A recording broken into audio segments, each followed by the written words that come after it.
Walking side by side. Great. And then this would be good to incorporate a video in or something maybe. So. But okay, so It's on. I don't know. He's doing a something. okay, so Can tell. the big reveal. So you're gonna look down at the ground and walk towards me, and don't look up until I tell you. Okay. Okay. Okay. Walk towards me. No feet.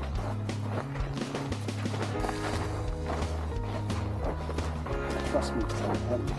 A little more. A little more. More. A little more. Okay, now look. Oh my goodness. Oh. Wow. That's a bad. So why don't you give us a little short version of where we're headed and what we're doing? Because we are completely unfamiliar with this area. It's one reason why we're taking this tour is we've never been here. And Clint has, but we haven't. And we just don't know where anything is or what we should see or anything. Show you on the map, but You can just frisky getting in. So, but essentially, let's go up a little ways and I'll show you something too. okay.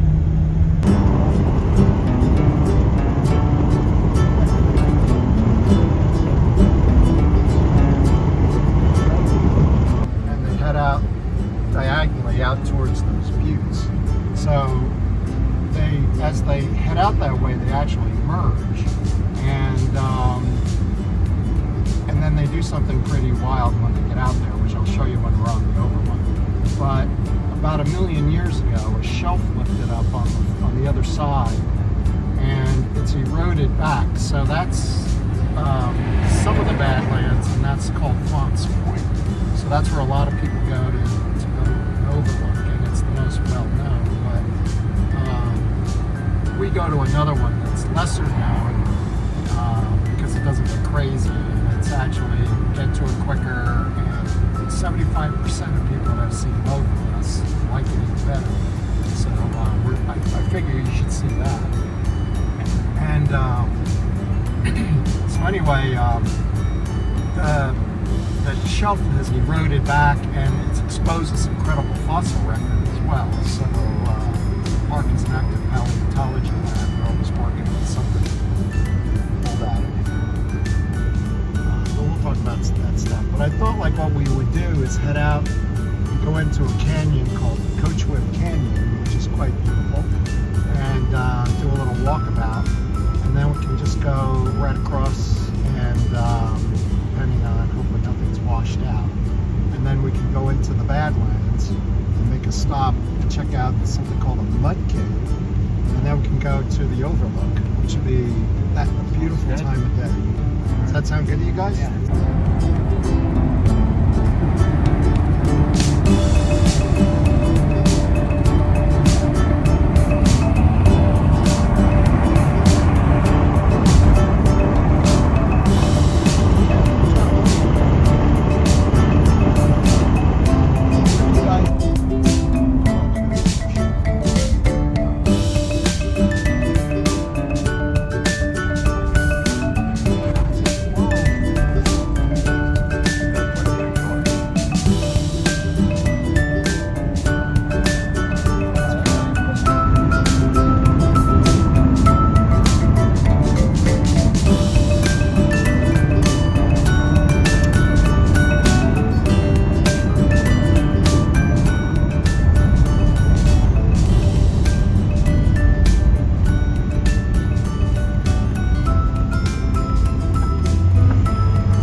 He's our videographer. Wow, that's Well, that's one of those 360-degree cameras. So Is it really? yeah, all you do is hold it, and then you can frame it afterwards. Really? When you're done. Yeah, It's doing everything around There's a us. camera on either side. Really? Pretty cool. And the stick is invisible because it's in that stitch line. Wow.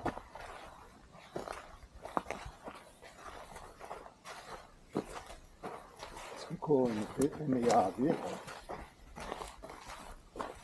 What's our elevation here? Here, the town is around 570. So, similar right here, but then it starts to drop down towards Salton Sea. Right, yeah. Yeah, because this is, Yeah, that guy got me. this is What called, is this? this is, Oh, he's got little things on yeah, it. it's actually, that's the name, it's cat claw. So Okay, yeah, that's it's an what it's like. acacia. Yeah. And this is actually like, you know, leaves are detrimental to have in the desert, right? Because it wicks moisture away from a plant. So you got to have an adaptation to deal with desert living. So these guys and mesquite, the taproot can go down really deep. So they can have, you know, usually all the leaves at once. Although they're, you know, smaller like most desert trees and shrubs. But the mesquite, like a big mesquite tree, that taproot can get up 200 feet. You can have the two washes come together. Imagine being here with water coming both sides at you. You have to get up, scurry up there. So did you have to cancel anybody yesterday? No, No? luckily, Luckily, good. But I'm a little concerned about the weekend of February 3rd and 4th because I've got 25 geologists coming out. They do this twice a year, regular Oh, boy. basis. It's like 2 days, 2 12-hour days, and it's a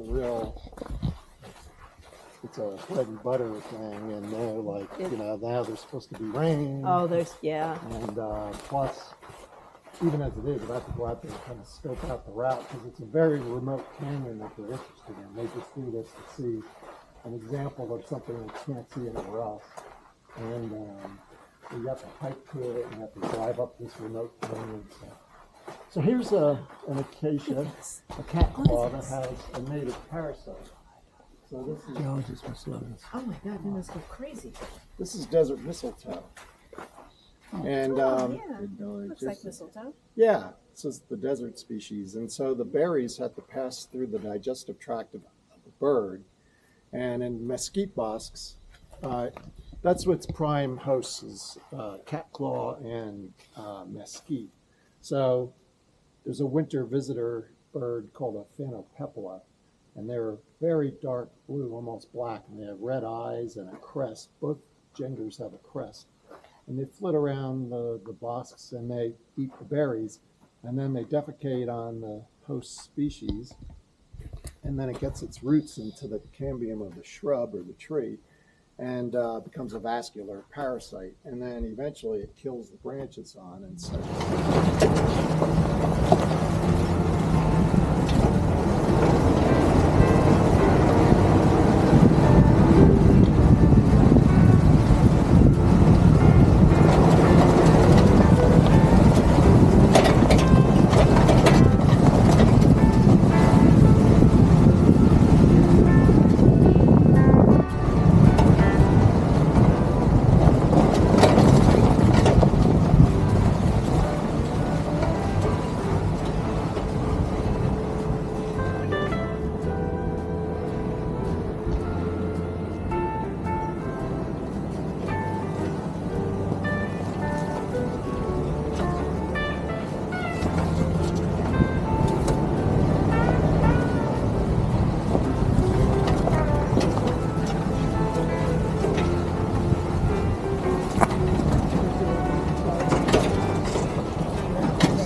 so it starts to trickle along horizontally until it finds its way out. And over the course of a few hundred years, it forms a mud cave. So that's on the right there. And if you guys want to, we could climb up there. So I don't think it'll be too muddy. I mean, we could check it out if you want. And they're looking really nice. Yeah. So check it out. This is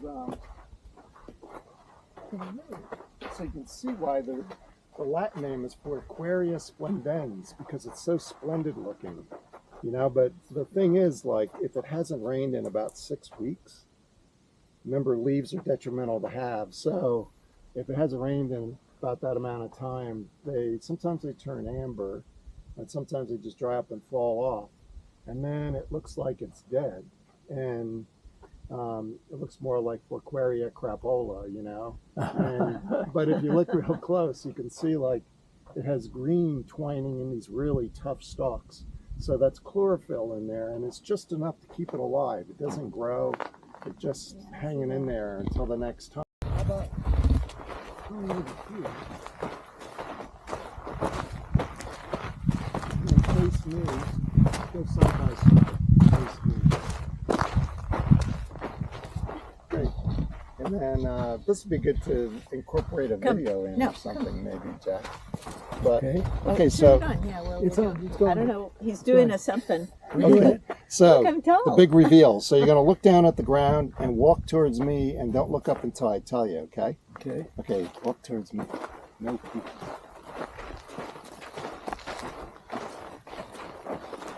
Trust me, it's not heavy. A little more. A little more. A little more. A little more. A little more. A little more. A little more. A little more. Okay, now look. Oh my goodness. Oh, Look at that. wow. That's a bad man. It's bad. Oh, When and look you're ready, how come up shiny it is because of the water. Yeah, well, they're wet and they're flat on the tops. Even though it looks like people have hiked down there, it's not. It's just, I mean, in some, like maybe along here, but it's from the rain hitting it and then turning into rivulets off to the side, but not the top. Man. Wow, that was amazing. Surprise you. Yeah, I had no idea what I was.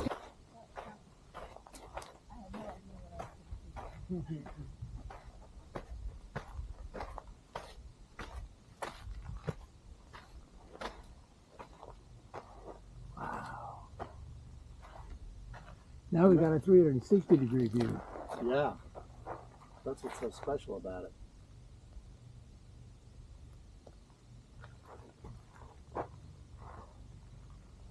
There's the Salton Sea out there. It's a little hazy today from all the moisture, but you can just barely make it out. And then beyond it, those mountains that you can barely see, those are the Chocolate Mountains, and that's the San Andreas Fault. So that's the dividing line between the Pacific Plate that we're on, along with the Philippines and Japan, and on the other side is the North American Plate. So the San Andreas is like where the Pacific Plate is moving to the north, grinding against the North American Plate. And then most of the fossils, so you see like how that's that same mountain I told you about, Coyote Mountain, with the fault on either side, and then they merge somewhere over there, and then the unified fault comes like this in that flat area. And then so about 1 million years ago, the shelf lifted up here, and so this is all from that eroded shelf. But then what's really wild is those two buttes, that's, for some reason that's called Borrego Mountain, but that is one mass of granite that the magma under the surface here is under some pressure, so it's pushing up, and it's called a pluton. It's a body coming from below. So as it is, it's turning into granite, and then